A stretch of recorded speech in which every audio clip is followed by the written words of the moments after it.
Welcome back. ബേങ്കിയിലെ പുതിയ എപ്പിസോഡിലേക്ക് എല്ലാവർക്കും സ്വാഗതം. നമ്മളിപ്പോൾ ഉള്ളത് ആംസ്റ്റർഡാമിലാണ്. ഇന്ന് ആംസ്റ്റർഡാമിലെ അവസാനത്തെ ദിവസമാണ്. ഇന്ന് ഉച്ചയോടുകൂടി നമ്മൾ ആംസ്റ്റർഡാമിനോട് വിട പറയുകയാണ്. അതിരാവിലെ തന്നെ ഞാൻ എഴുന്നേറ്റും ആംസ്റ്റർഡാമിൻ്റെ തെരുവിലേക്കൂടി നടക്കുകയാണ്. ആളുകൾ വളരെ കുറവാണ്. ടൂറിസ്റ്റുകളൊക്കെ എഴുന്നേറ്റ് വരുന്നതേ ഉള്ളൂ. സിറ്റി ക്ലീനിങ് നടന്നുകൊണ്ടിരിക്കുകയാണ്. വേസ്റ്റ് കളക്ട് ചെയ്യുന്ന ആൾക്കാരാണ് കൂടുതലും കാണാൻ പറ്റുന്നത്. സ്ട്രീറ്റിലെയും റെസ്റ്റോറൻറ്റിലെയൊക്കെ വേസ്റ്റാണ് അവർ കളക്ട് ചെയ്യുന്നത്. ഇനി ഏതാനും മണിക്കൂറിനുള്ളിൽ സിറ്റി നീറ്റ് ആൻഡ് ക്ലീനായി മാറും. വേസ്റ്റ് മാനേജ്മെൻറ്റിന് പുറമെ നമുക്കവിടെ കാണാൻ പറ്റുന്നത് മോർണിംഗ് വാക്കിന് ഇറങ്ങിയ ആൾക്കാരെയാണ്. രാവിലെ ആയതുകൊണ്ട് ടൂറിസ്റ്റുകൾ വളരെ കുറവാണ്. അതുകൊണ്ട് മോർണിംഗ് വാക്ക് വളരെ പ്ലസൻ്റ് ആണ്. നടക്കാൻ പോകുന്ന ചിലരുടെ അടുത്ത് അവരുടെ പെറ്റ്സും ഉണ്ട് കേട്ടോ. ഈ കാഴ്ചകളൊക്കെ കണ്ടിട്ട് ഞാൻ മുന്നോട്ട് നടക്കുകയാണ്. ഇന്നലെ ഈ സ്ഥലമൊക്കെ ജനസമുദ്രമായിരുന്നു. ഇതിലേക്കൂടി നടക്കാൻ പോലും പറ്റുന്നുണ്ടായിരുന്നില്ല. ഇത്ര രാവിലെ ആയതുകൊണ്ടാണ് ഇവിടെ ആളില്ലാത്തത്. കുറച്ചും കൂടി കഴിഞ്ഞിട്ടുണ്ടെങ്കിൽ ഇവിടെയൊക്കെ ടൂറിസ്റ്റുകളുടെ പ്രളയമായിരിക്കും. ഇത് യൂറോപ്പിലാന്ന് പറഞ്ഞൊരു കാര്യമൊന്നുമില്ല കേട്ടോ. ടൂറിസ്റ്റുകൾ ഇവിടെ നന്നായി ലിറ്റർ ചെയ്യുന്നുണ്ട്. കണ്ടില്ലേ ഈ കാഴ്ചകൾ, എത്രയാ കച്ചറകൾ. പക്ഷേ ഇവിടുത്തെ വേസ്റ്റ് മാനേജ്മെൻറ്റ് സൂപ്പറാണ്. ടൂറിസ്റ്റുകളൊക്കെ വരുന്നതിന് മുമ്പേ ഇതൊക്കെ ക്ലീൻ ചെയ്ത് അവർ സൂപ്പർ നീറ്റാക്കി മാറ്റും. സാധാരണ യൂറോപ്പിൽ വേസ്റ്റ് സെഗ്രിഗേറ്റ് ചെയ്യാറുണ്ട്. പ്ലാസ്റ്റിക്സ്, ഗ്ലാസ്, ഫുഡ് വേസ്റ്റ് ഇതൊക്കെ സെപ്പറേറ്റ് ആയിട്ട് സെഗ്രിഗേറ്റ് ചെയ്തിട്ട് സെപ്പറേറ്റ് കണ്ടെയ്നേഴ്സ് ആക്കിയിട്ടാണ് കൊണ്ടുപോകാറ്. പക്ഷേ ഇവിടെ ഞാൻ കണ്ടത് എല്ലാ വേസ്റ്റും ഒന്നിച്ചിട്ടാണ് കളക്ട് ചെയ്യുന്നത്. മേ ബി കുറച്ച് കഴിഞ്ഞിട്ട് ഈ വേസ്റ്റൊക്കെ കൊണ്ടുപോയതിന് ശേഷം അവരവിടെ നിന്ന് ചിലപ്പോൾ സെഗ്രിഗേറ്റ് ചെയ്തിട്ടുണ്ടാവും. അങ്ങനെ കുഞ്ഞു തെരുവിലൂടെ നടന്ന് ഞാനിപ്പോൾ എത്തിയിട്ടുള്ളത് മെയിൻ സെൻറ്ററിലേക്കാണ്. ഇതാണ് റാക്സ് മ്യൂസിയം. നെതർലാൻഡ്സിൻ്റെ നാഷണൽ മ്യൂസിയം ആയിട്ടാണ് ഇത് അറിയപ്പെടുന്നത്. സാധാരണ മ്യൂസിയത്തിൽ ലോകത്തിലത്തെ പല ഭാഗത്തുള്ള എക്സിബിറ്റ്സാണ് പ്രദർശിപ്പിക്കുന്നത്. പക്ഷേ ഈ റാക്സ് മ്യൂസിയത്തിൽ നെതർലാൻഡ്സിൻ്റെ അല്ലെങ്കിൽ ഡച്ചുകാരുടെ ആർട്ട് ആൻഡ് ഹിസ്റ്ററിയാണ് പ്രദർശിപ്പിക്കുന്നത്. ഈ മ്യൂസിയം 1798 ഹേഗിലാണ് സ്റ്റാർട്ട് ചെയ്തത്.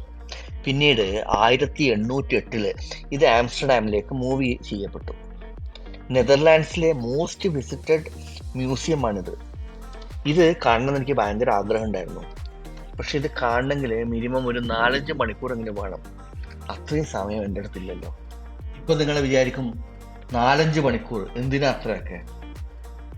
800ഓളം ഗാലറീസ്, 8000ഓളം ഒബ്ജക്ട്സ്, 800 വർഷത്തെ ഡച്ചുകാരുടെ ആർട്ട് ആൻഡ് ഹിസ്റ്ററി, അതാണ് റാക്സ് മ്യൂസിയം. ഒന്ന് ചുറ്റും നോക്കൂ. എല്ലാ സ്ഥലത്തും സൈക്കിളാണ് കേട്ടോ. ആംസ്റ്റർഡാമിൽ സൈക്കിൾ ഇല്ലാത്ത ആൾക്കാർ വളരെ കുറച്ചാണ്. ഒരുവിധം എല്ലാ സ്ഥലത്തും കാൽനടക്കാർക്കാണ് ഫസ്റ്റ് പ്രിഫറൻസ് ഉണ്ടാവുക. പക്ഷേ ആംസ്റ്റർഡാമിൽ സൈക്കിളിനാണ് ഫസ്റ്റ് പ്രിഫറൻസ്. നിങ്ങൾ കാൽനടക്കാരാണെങ്കിൽ സൈക്കിൾ വരുന്നത് കണ്ടാൽ നിങ്ങൾ അവർക്ക് പോകാനുള്ള സ്ഥലം ഒരുക്കി കൊടുക്കണം കേട്ടോ. അതായത് ഒരു സൈക്കിൾ യാത്രക്കാരൻ വന്ന് നമ്മളെ ഇടിച്ചിട്ടുണ്ടെങ്കിൽ ആ സൈക്കിൾ യാത്രക്കാരന് എന്തെങ്കിലും അപകടം സംഭവിച്ചിട്ടുണ്ടെങ്കിൽ കുറ്റക്കാർ സൈക്കിളുകാരനല്ല, നമ്മളാണ്. അങ്ങനെ ഞാൻ നടന്നു ഡാം സ്ക്വയറിലെത്തി. ഡാം സ്ക്വയർ ആംസ്റ്റർഡാമിൻ്റെ സെൻറ്ററാണ്, അല്ലെങ്കിൽ ഹിസ്റ്റോറിക് ഹാർട്ട് എന്നൊക്കെ പറയാൻ പറ്റുള്ളൂ. ടൂറിസ്റ്റുകളുടെ മീറ്റിംഗ് പോയിൻ്റാണിത്. ഏറ്റവും അധികം ക്രൗഡഡ് ആയിട്ടുള്ളൊരു പ്ലേസാണ് ആംസ്റ്റർഡാമിൽ Dam Square. Dam on the river Amstel, ഇതിൽ നിന്നാണ് ഈ ഡാം സ്ക്വയർ എന്നുള്ള പേര് ഡിറൈവ് ചെയ്തിട്ടുള്ളത്. 1270 ഈ ഡാം സ്ക്വയർ ഫോം ചെയ്യുന്നത്. ആംസ്റ്റർഡാം ഫുള്ളായിട്ട് വെള്ളത്താൽ ചുറ്റപ്പെട്ട ഒരു നഗരമാണല്ലോ. ഈ വെള്ളത്തിനെ റെഗുലേറ്റ് ചെയ്യാൻ വേണ്ടിയിട്ട് ഉണ്ടാക്കിയ ഒരു ഡാമാണ് ഇത്. ഡാം സ്ക്വയർ ഹിസ്റ്ററിയിൽ വളരെ പ്രാധാന്യമുള്ള സ്ഥലമാണ് കേട്ടോ. ഒരുപാട് ഫയറിങ്, ഷൂട്ടിങ്, റയറ്റ്സ് ഇതൊക്കെ നടന്നിട്ടുണ്ട്. പക്ഷെ നമ്മൾ ആ ഹിസ്റ്ററിയിലേക്കൊന്നും പോകുന്നില്ല. പ്രൊഫഷണൽ ക്ലീനേഴ്സ് വന്നിട്ട് ഡാം സ്ക്വയർ ക്ലീൻ ചെയ്തുകൊണ്ടിരിക്കുകയാണ് ഇന്നത്തെ പുതിയ ടൂറിസ്റ്റിന് വേണ്ടിയിട്ട്. വെൽ എക്യുപ്ഡ് ക്ലീനിങ് വെഹിക്കിൾസ് കൊണ്ടും ക്ലീനിങ് ഗാഡ്ജറ്റ്സ് കൊണ്ടും നിമിഷ നേരം കൊണ്ട് ഡാം സ്ക്വയർ ടൂറിസ്റ്റുകൾക്ക് വേണ്ടി സജ്ജമാവും. ഈ ഡാം സ്ക്വയറിനോട് ചേർന്നിട്ട് തന്നെയാണ് ഈ മാഡം തുസാഡ് മ്യൂസിയം അവിടെയുള്ളത്. രാവിലെ ആയതുകൊണ്ട് അത് തുറന്നിട്ടില്ല, ക്യൂ ഒന്നും സ്റ്റാർട്ട് ചെയ്തിട്ടില്ല. ഞാൻ പുറത്തുനിന്ന് ഗ്ലാസ്സിലൂടെ നോക്കിയിട്ടോ, അപ്പോൾ ക്യാപ്റ്റൻ അമേരിക്കേൻ്റെ ഒരു വാക്സ് സ്റ്റാച്യു എനിക്ക് കാണാൻ പറ്റി. It was so beautiful. ഇതുപോലുള്ള ഒരുപാട് വാക്സ് സ്റ്റാച്യൂസാണ് ഈ മ്യൂസിയത്തിനകത്തുള്ളത്. നമ്മൾ ക്ലീനിങ്ങിനെ കുറിച്ച് പറഞ്ഞല്ലോ. ഈ സ്ട്രീറ്റ് മാത്രമല്ല കേട്ടോ ഇവിടെ ക്ലീൻ ചെയ്യുന്നത്. ഇതുപോലുള്ള വാനുകളിൽ വന്നിട്ട് പ്രഷർ പമ്പ് ഉപയോഗിച്ചിട്ടാണ് ഇവിടുത്തെ ഷോപ്സിൻ്റെ ഗ്ലാസ് ഒക്കെ ക്ലീൻ ചെയ്യുന്നത്. അതുകൊണ്ട് പെട്ടെന്ന് ക്ലീൻ ചെയ്യാൻ പറ്റും. വളരെ കുറച്ച് വെള്ളം മതി, വളരെ കുറച്ച് ടൈം മതി, വളരെ കുറച്ച് ലേബർ മതി. പക്ഷേ ഈ ക്ലീനിങ് വളരെ എഫിഷ്യൻ്റ് ആവുകയും ചെയ്യും. ഗ്ലാസ് വിൻഡോസ് മാത്രമല്ല കേട്ടോ ഇവർ ക്ലീൻ ചെയ്യുന്നത്, ഇതുപോലുള്ള സൈൻ ബോർഡ്സ് ഇവർ ക്ലീൻ ചെയ്യുന്നുണ്ട്. ഇൻട്രസ്റ്റിംഗ് പാർട്ട് എന്താണെന്ന് വെച്ചാൽ ആകെ ഒരാളേ ഉള്ളൂ ഈ സൈൻ ബോർഡ് ക്ലീൻ ചെയ്യാൻ വേണ്ടിയിട്ട്. ബൾക്കി ആയിട്ടുള്ള എക്യുപ്മെൻറ്റ്സ് ഒന്നും ഇല്ലതാണ്, എന്നാലോ സേഫ്റ്റി അതിനവർ ഇമ്പോർട്ടൻസ് കൊടുത്തിട്ടുള്ളൂ. ഈ സൈൻ ബോർഡ് ക്ലീൻ ചെയ്യുന്നുണ്ടല്ലോ, ഇത് ഇവിടുത്തെ ഒരു ഷോൻ്റെ തിയേറ്ററാണ് കേട്ടോ. ആംസ്റ്റർഡാമിൻ്റെ ഇരുണ്ട ചരിത്രം പറയുന്ന ഒരു ഷോ. നമ്മുടെ നാട്ടിലെ കല്യങ്കാളി നീലിയൊക്കെ ഉണ്ടല്ലോ, അതുപോലെ ഇവിടുത്തെ ചില പ്രേതങ്ങളെ കുറിച്ചിട്ടുള്ള കഥകളായിരിക്കും. ഈ ബിൽഡിങ് ഞാൻ കണ്ടപ്പോൾ ഞാൻ വിചാരിച്ചത് ചർച്ചായിരിക്കുന്നു. ചർച്ചിൻ്റെ എക്സാക്ട് അതേപോലുള്ള മോഡലാണ്. ആ ക്ലോക്കും ആ ക്രോസൊക്കെ കണ്ടപ്പോൾ നമുക്ക് എന്തായാലും തോന്നിപ്പോൾ ഇതൊരു ചർച്ചാണെന്ന്. പക്ഷേ ഇതൊരു സുവനീർ ഷോപ്പാണ്. അങ്ങനെ സാധാരണ സുവനീർ ഷോപ്പാണെന്ന് അറിയില്ല, ചിലപ്പോൾ കുറച്ച് ഹൈ എൻഡ് ആയിരിക്കും. ഒന്ന് കയറി കാണണമെന്ന് ആഗ്രഹം ഉണ്ടായിരുന്നു, പക്ഷേ അതിന് സമയമില്ല. കാരണം ഇത് 9:30 ആകുമ്പോഴത്തേക്കേ തുറക്കുള്ളൂ. അതുവരെ നമുക്ക് സമയമില്ലതാണ്. ഈ സാധനം എങ്ങനെയാണ് പ്രൊണൗൺസ് ചെയ്യേണ്ടതെന്ന് അറിയാത്തതുകൊണ്ട് ഞാനത് പറയുന്നില്ല കേട്ടോ. നിങ്ങൾക്ക് ഡച്ച് പോട്ടറി ആയിട്ടുള്ള വേസസ്, പ്ലേറ്റ്സ്, കാൻഡിൽസ് അങ്ങനത്തെ സാധനങ്ങൾ വാങ്ങണമെങ്കിൽ, സുവനീർസ് എല്ലാം വാങ്ങണമെങ്കിൽ ഷുവറായിട്ട് നിങ്ങൾക്ക് ഇവിടെ വിസിറ്റ് ചെയ്യാം. ഇതിനോട് ചേർന്നിട്ട് തന്നെ ഒരു NH കളക്ഷൻസ് കാണാൻ പറ്റുന്നുണ്ട്. എനിക്കൊന്ന് ഈ NH കളക്ഷൻസ് എന്ന് വെച്ചാൽ ഒരു ഹോട്ടലാണെന്ന് തോന്നുന്നു. ഇതിൻ്റെ രണ്ടിൻ്റെ ഇടയിൽ ഒരു കനാലും. ആംസ്റ്റർഡാമിലെ റോഡ് സൈഡിലും അതേപോലെ തന്നെ വീട്ടിൻ്റെ മുമ്പിലൊക്കെ ഇഷ്ടംപോലെ ഭംഗിയുള്ള പൂക്കൾ കാണാൻ പറ്റും കേട്ടോ. ഇതൊക്കെ തന്നെത്താനെ വളർത്തുന്നതല്ല, ഇത് കറക്റ്റായിട്ട് മെയിൻറ്റെയിൻ ചെയ്ത് വളർത്തുന്നതാണ്. ഞാൻ ഇദ്ദേഹമായിട്ട് സംസാരിച്ചു. ഇയാൾ ആഴ്ചയിൽ 2 പ്രാവശ്യം വരും വെള്ളം ഒഴിക്കാൻ വേണ്ടിയിട്ട്. ഇത് വെറും വെള്ളമല്ല കേട്ടോ, ഇതിൽ വെള്ളവും വളവും ഇത് ചെടി വളരാനുള്ള മിനറൽസും ഒക്കെ ഇതിൻ്റെ അകത്തുണ്ട്. ടൂറിസ്റ്റും നേറ്റീവ്സും എല്ലാവരും വരുന്നതിന് മുമ്പേ, ട്രാഫിക്കൊക്കെ തുടങ്ങുന്നതിന് മുമ്പേ ഇയാൾ ഈ വണ്ടിയിൽ വന്നിട്ട് വെള്ളമൊക്കെ ഒഴിച്ച് കള പറിക്കാനുണ്ടെങ്കിൽ അതൊക്കെ ചെയ്തിട്ട് അഡീഷണൽ ആയിട്ട് എന്തെങ്കിലും ഇനി വേണമെങ്കിൽ അതും നോട്ട് ചെയ്തിട്ട് അദ്ദേഹം പോകും.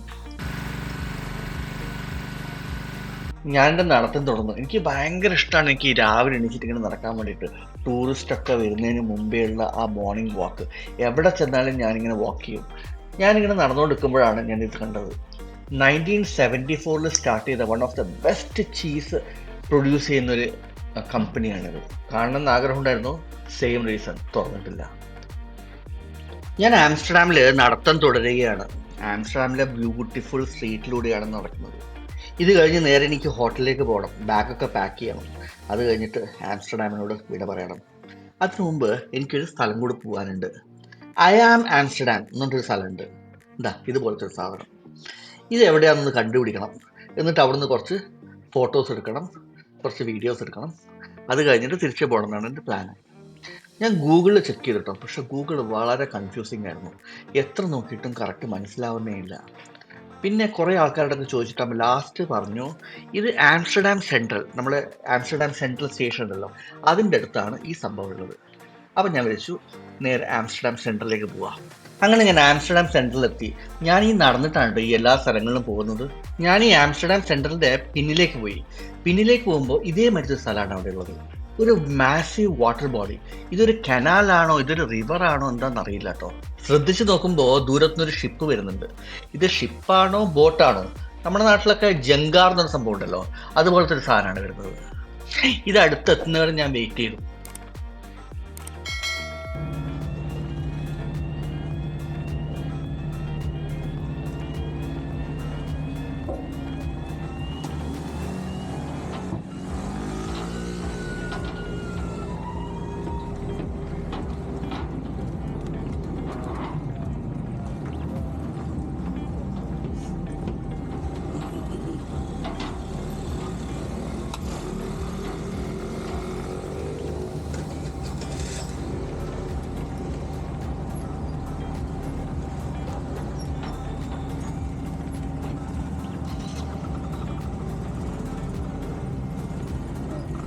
With this ticket?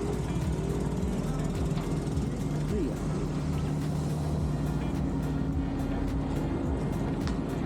ഇത് ഫ്രീ ആട്ടോ, സംഭവം ഫ്രീ ആണ്.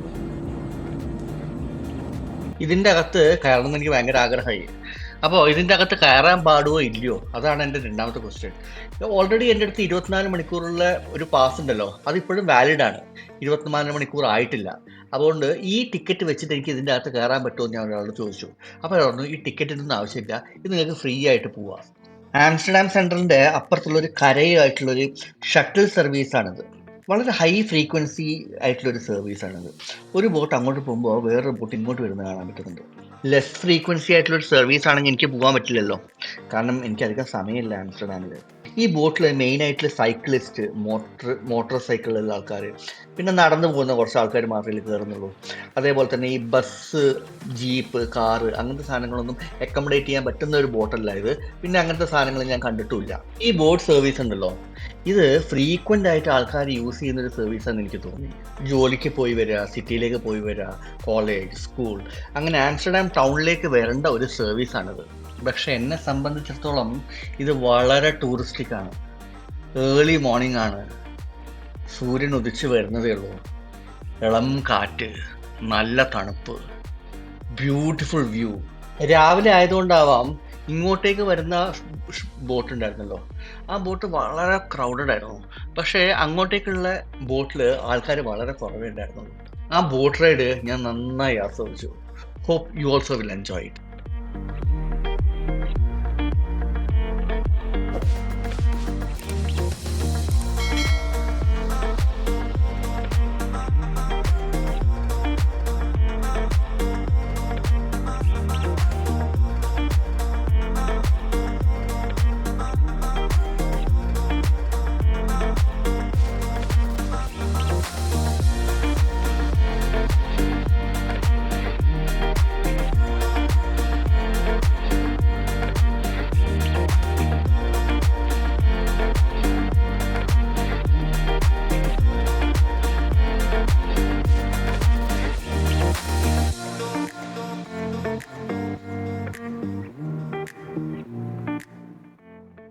അങ്ങനെ നമ്മളെ ബോട്ട് മറുകരയോടടുക്കാൻ തുടങ്ങി. ഈ കരയോടടുക്കുമ്പോൾ തന്നെ ആൾക്കാരൊക്കെ റെഡിയാവാൻ തുടങ്ങി കേട്ടോ. സൈക്കിളുള്ളവരൊക്കെ സൈക്കിളിൽ കയറി, സ്കൂട്ടറുകാരൊക്കെ സ്കൂട്ടർ സ്റ്റാർട്ട് ചെയ്യാൻ തുടങ്ങി, നടക്കുന്ന ആൾക്കാരൊക്കെ അവർ ബാഗൊക്കെ എടുക്കാൻ തുടങ്ങി. എത്രയും പെട്ടെന്ന് ഇവിടുന്ന് ഇറങ്ങിയിട്ട് അവരവരുടെ വീട്ടിലേക്കോ ജോലി സ്ഥലത്തേക്കോ പോകാൻ വേണ്ടി ശ്രമിക്കുകയാണ്. ഞാൻ നല്ല റിലാക്സ്ഡ് ആയിട്ട് ഇവരേക്ക് ഓരോ ആൾക്കാരെ കാഴ്ചകൾ ഇങ്ങനെ കണ്ടുകൊണ്ടിരിക്കുകയാണ്. അങ്ങനെ ബോട്ട് ഫ്രണ്ടിലേക്ക് നീങ്ങി കരയോടടുത്തു. ആ ഫ്രണ്ടിലുള്ള ബോർഡ് താഴേക്ക് താഴ്ന്നു കേട്ടോ. അത് താഴേണ്ട താമസം ഉള്ളിലുള്ള സൈക്കിളുകാരൊക്കെ ശരവേഗത്തിൽ പുറത്തേക്ക് ഇറങ്ങി. ആ പുറത്തേക്ക് ഇറങ്ങുമ്പോൾ നമുക്ക് അപ്പുറത്തെ സൈഡിൽ കാണാൻ പറ്റുന്നുണ്ട് അടുത്ത ആൾക്കാർ, ഈ ബോട്ടിൽ കയറേണ്ട ആൾക്കാർ ക്യൂ ആയിട്ട് അപ്പുറത്തെ സൈഡിൽ നിൽക്കുന്നുണ്ട്. ഇതിൻ്റെ റൈറ്റ് സൈഡിൽ എനിക്ക് ഒരുപാട് സൈക്കിൾ പാർക്ക് ചെയ്തിട്ട് കാണാൻ പറ്റിയിട്ടുണ്ട്. എനിക്കൊന്ന് കുറേ ആൾക്കാർ സൈക്കിൾ ഇവിടെ വന്നിട്ട് സൈക്കിൾ ഇവിടെ വച്ചതിന് ശേഷം അവർ ഈ ബോട്ട് സർവീസ് എടുത്തിട്ട് അപ്പുറത്തെ സൈഡിലേക്ക് പോയിട്ട് അവിടുന്ന് ആംസ്റ്റർഡാം സെൻട്രലിൽ നിന്ന് ചിലപ്പോൾ ട്രെയിനൊക്കെ യൂസ് ചെയ്തിട്ട് വേറെ എവിടെയെങ്കിലുമൊക്കെ പോയിട്ട് ജോലി ചെയ്തിട്ട് തിരിച്ച് വന്നിട്ട് അവർ ഈ സർവീസ് യൂസ് ചെയ്ത് തിരിച്ച് ഇവിടെ വന്നതിന് ശേഷം ഈ സൈക്കിൾ എടുത്ത് അവർ വീട്ടിൽ പോകുന്ന ആൾക്കാരായിരിക്കാം. അങ്ങനെ ഞാൻ മറുകരയിലെത്തി. എന്ത് ചെയ്യണം, നോ ഐഡിയ. അധികം ദൂരം പോകാൻ പേടിയാണ്, കാരണം വഴി തെറ്റിയാലോ. കുറച്ച് ദൂരം മുന്നോട്ട് നടന്നിട്ട് ഞാൻ വേഗം റിവേഴ്സ് ഗിയർ ഇട്ടു, നേരെ തിരിച്ച് ബോട്ടിലേക്ക് നടക്കാൻ തുടങ്ങി.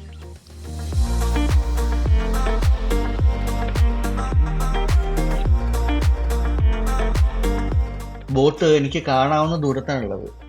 ഞാൻ വന്ന ബോട്ട് ഇതുവരെ പോയിട്ടില്ല. ഞാൻ പെട്ടെന്ന് നടന്നു. ആ ബോട്ടിൽ തന്നെ നമുക്ക് തിരിച്ചു പോകാമല്ലോ. ചിലപ്പോൾ ഇങ്ങനെയാണ്, നമ്മൾ പ്ലാൻ ചെയ്ത പല സംഭവങ്ങളും നടക്കില്ല, പക്ഷെ പ്ലാൻ ചെയ്യാത്ത പല സംഭവങ്ങളും നടക്കും. പക്ഷെ നിങ്ങൾ ഈ ആംസ്റ്റർഡാം വരികയാണെങ്കിൽ നിങ്ങൾ ഈ ബോട്ട് റൈഡ് ഒരിക്കലും നിങ്ങൾ മിസ് ചെയ്യാൻ പാടില്ല. ചീപ്പാണ്, ഫ്രീ ആണ്, നല്ല രസമുള്ള ഒരു റൈഡാണ്. എസ്പെഷ്യലി ഏർലി മോർണിംഗ് ഒക്കെ ആണെങ്കിൽ നല്ല ബ്യൂട്ടിഫുൾ ആയിട്ടുള്ള റൈഡാണ്. അങ്ങനെ ഏതാനും നിമിഷത്തിനുള്ളിൽ നമ്മൾ തിരിച്ച് ആംസ്റ്റർഡാം സെൻട്രലിലേക്ക് എത്തി.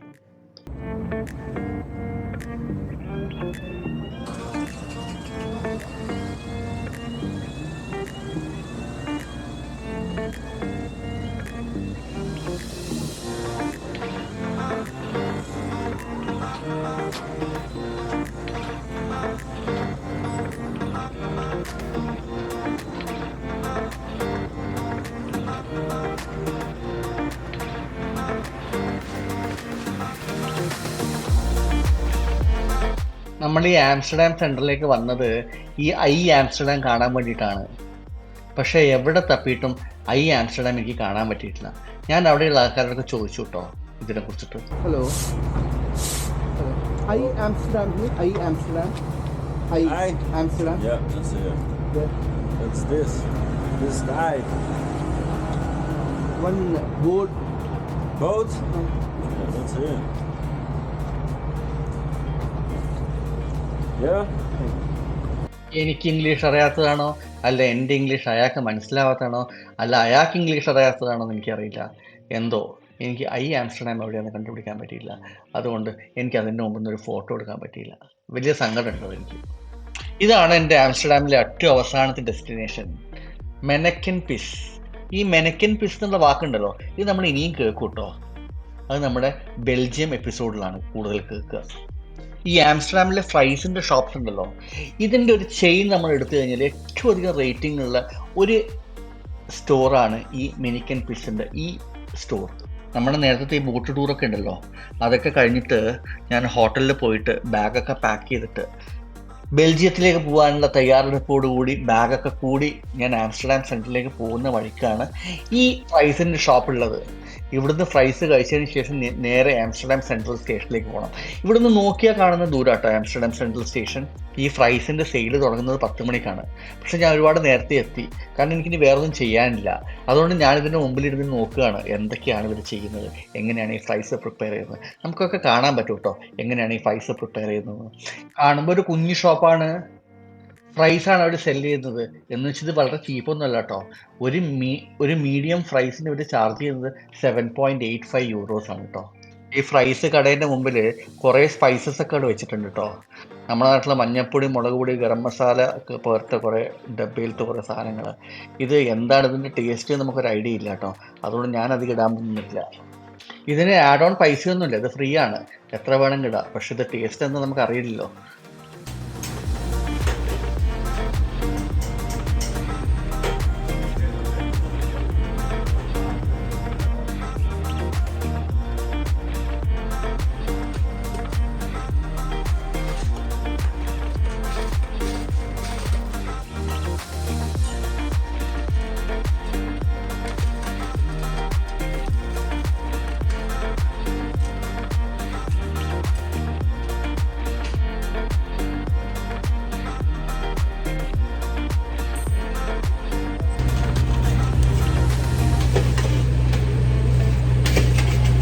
അങ്ങനെ ആഫ്റ്റർ എ ലോങ് വെയിറ്റ് നമുക്ക് സാധനം കിട്ടി. നല്ല ടേസ്റ്റ് ഉണ്ടായിരുന്നു, നല്ല ചൂടും ഉണ്ടായിരുന്നു. അതുകൊണ്ട് വായലിടുമ്പോൾ വായങ്ങനെ നാവൊക്കെ ഇങ്ങനെ പൊള്ളുമായിരുന്നു. പ്രത്യേകിച്ച് ആ തണുപ്പത്ത് ആ ഫ്രൈസ് കഴിക്കാൻ നല്ല ടേസ്റ്റ് ഉണ്ടായിരുന്നു. നമ്മുടെ നാട്ടിലെ മഴയത്ത് നല്ല ചൂട് ചായയും ബജ്ജിയും ജോൺസൺ മാഷ പാട്ടും എന്നൊക്കെ പറഞ്ഞ പോലെ. അങ്ങനെ നമ്മൾ ഈ എപ്പിസോഡ് ഇവിടെ വെച്ച് വൈൻഡപ്പ് ചെയ്യാണ്. Kindly like and subscribe my channel ബെങ്കി. അടുത്ത എപ്പിസോഡിൽ നമുക്ക് കാണാം ബെൽജിയത്തിൽ വെച്ചിട്ട്.